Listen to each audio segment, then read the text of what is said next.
And I'm delighted to have joined with us today via Skype Pat Williams, and perhaps you have heard of him. He is the Senior Vice President of the NBA Orlando Magic.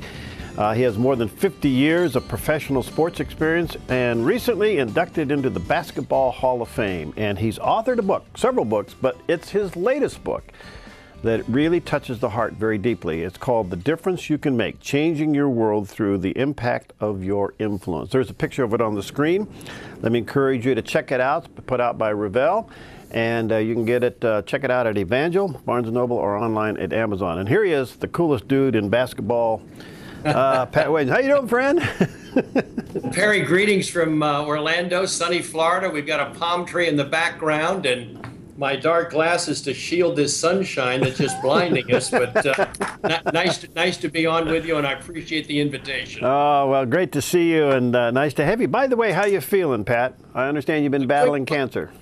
I'm doing quite well, Perry. I was diagnosed with multiple myeloma about over 2 years ago now. So I've been going through every form of chemo they've got and all the new medication that's in the pipeline. And I've made good progress as we move into the third year of this. I'm able to keep my full schedule, which I'm grateful for. And many people have been praying for me, and I'm also thankful for that. But I've made a lot of progress in over 2 years now, and we're hanging in there pretty good. Well, good for you. You look great. You look great. Thank you. So why this book? You've written a lot of books, but this one seems to really kind of go to your heart and the heart to those you've written it to. Well, Perry, here's what happened. I was diagnosed with multiple myeloma in January of 2011, one of the blood cancers. I'd never heard of it, frankly, but it's in that family of blood cancer. So we had a press conference in February of 11. We had to go public with this, and we did. Within a few weeks, I was flooded with emails and letters and cards from people, I mean, many of them way back in my past. And in many cases, they shared a story or an anecdote about something I might have said or something I had done that they remembered over the years. And that really struck me. I mean, normally your widow gets to read that stuff, but I got to read it, you know, while I was still living. And in most cases, I just was not aware, you know, that I had left that kind of an imprint on people. And then it occurred to me, we're all in that same position, touching people's lives. So really, this book is about deliberate influence, intentional influence. Every word we say, every action we take is leaving a deep imprint. And it's important that we be aware of that and deliberately influence people, you know, in a positive manner. I think that's the meat of this book. You know, the scripture says no one lives by himself or dies by himself, what certainly indicates no matter what we do, we influence, we impact people. And you and your professional role in basketball certainly has done that. I guess it must have been quite stunning to hear that you were influencing people back when you were climbing the corporate ladder, so to speak. Yeah, that's a great point, Perry. I mean, I'd get an email or something about tickets I left at the Chicago Stadium, or somebody called and wanted career advice, and I returned the call, you know, 30 years ago and talked to them, and they said, boy, that was a turning point in my life. Boy, that was stunning to me. And it really, really, really hit me hard that I'd had that kind of an imprint and really wasn't aware of it. I was just doing my job in what I thought was the right way and what I thought the Lord would want me to do. I understand that each one of us, you know, will impact about 10,000 people in the course of their lifetime.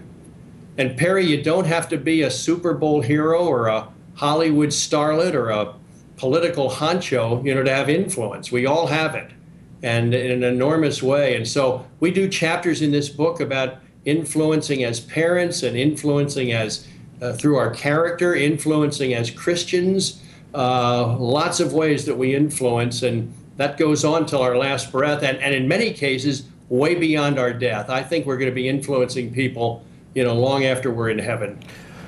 Well, you speak of that. Each one of those chapters you indicated talks about those various portions of our life or roles in our life that we influence in. But number 4, chapter 4, seems to be the heart of it, and character, the key to influence. Talk a little bit about that, Pat.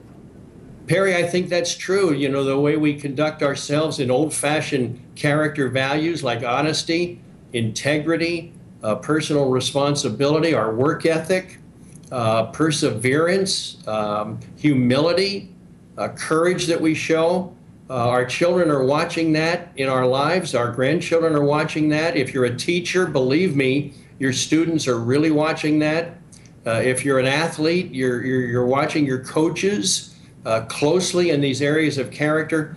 And if there's a breakdown in character with those kind of people, Perry, boy, that's devastating to all of us who are following. It just crushes us when somebody we respect so highly, has faults with character. So we've got to hold on to that character. You can have a great reputation. You can have wonderful character qualities your entire life, and you can blow it in about 5 minutes.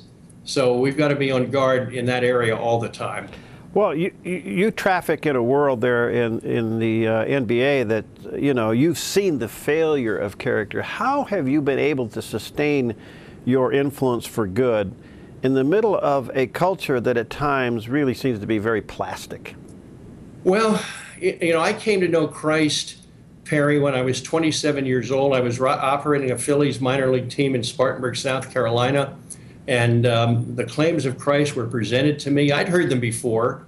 I'd gone to church as a kid growing up, went to a Baptist university, and so I had heard it all, but I didn't really respond until I was 27 and made that decision to accept Christ. And through these long years that I've been in professional sports now, 45 years in the National Basketball Association, Perry, I just don't think I could have survived a week, without Jesus in the center, as the centerpiece of my life. To have the ability to live up above the circumstances, not bobbing up and down like a cork in the ocean, which happens in this mercurial world of sports that I've elected to go into. I just think there's a peace and there's a tranquility and there's a sense of purpose that God has given me. And I take that really seriously, that we have a platform because we're living in a sports crazy nation, and I want the platform that God has given me to be a good one. How are you able to manage superstars with super egos and still influence them when they certainly can outbuy you? Perry, I have found that the athletes are reachable when things are going poorly for them. When they're struggling. I find then that they're a lot more open to hear a godly message or to receive a book. I'm big on handing out books. I gave one of David Jeremiah's new books to all of our chapel players last night before the game so that they could read David Jeremiah's latest work. I'm constantly looking for ways to, in a loving way and not a abrasive way, to really give them a word of encouragement, give them some lift in their spiritual walk. That's amazing. Now, I know you do a lot of motivational speaking, and God is now using you to have influence on corporate leaders. I'm really pleased with those opportunities. I speak primarily on leadership, teamwork, and winning, or extreme winning. And it's not like you're going to a Billy Graham crusade, but it's interesting, as you slip in a spiritual nugget or make reference to a Christian leader, the Christians in the audience, they get the drift. And the non-believers, I'm sure, are thinking, well, that was very inspirational, So I think we can do that and really meet the need of that organization without, pulling out a 4 spiritual laws book, which would not fit well in that setting. So I'm there to motivate and inspire and uplift and teach and help them become better leaders or better teammates. And I'm grateful that the Lord has given me that opportunity. Pat, as you know, we live in a world that begs the question, who can you trust? It seems like the character issue, and then let's step it up to the integrity issue, has been broken at every level. We look at everything. We're seeing the failures of just every level of everything. Where do you think integrity, personal integrity, plays into all this? Well, it's an interesting word, Perry. I don't know whether you realize this or not, but a number of years ago, the number 1 looked up word on the Merriam-Webster Internet Dictionary site was the word integrity. I found that fascinating. People either didn't know the meaning of the word or they wanted further amplification. It comes from the root word integer, which means 1. So as far as I'm concerned, a leader of integrity or a person of integrity has a consistency to their life. Their walk and talk match.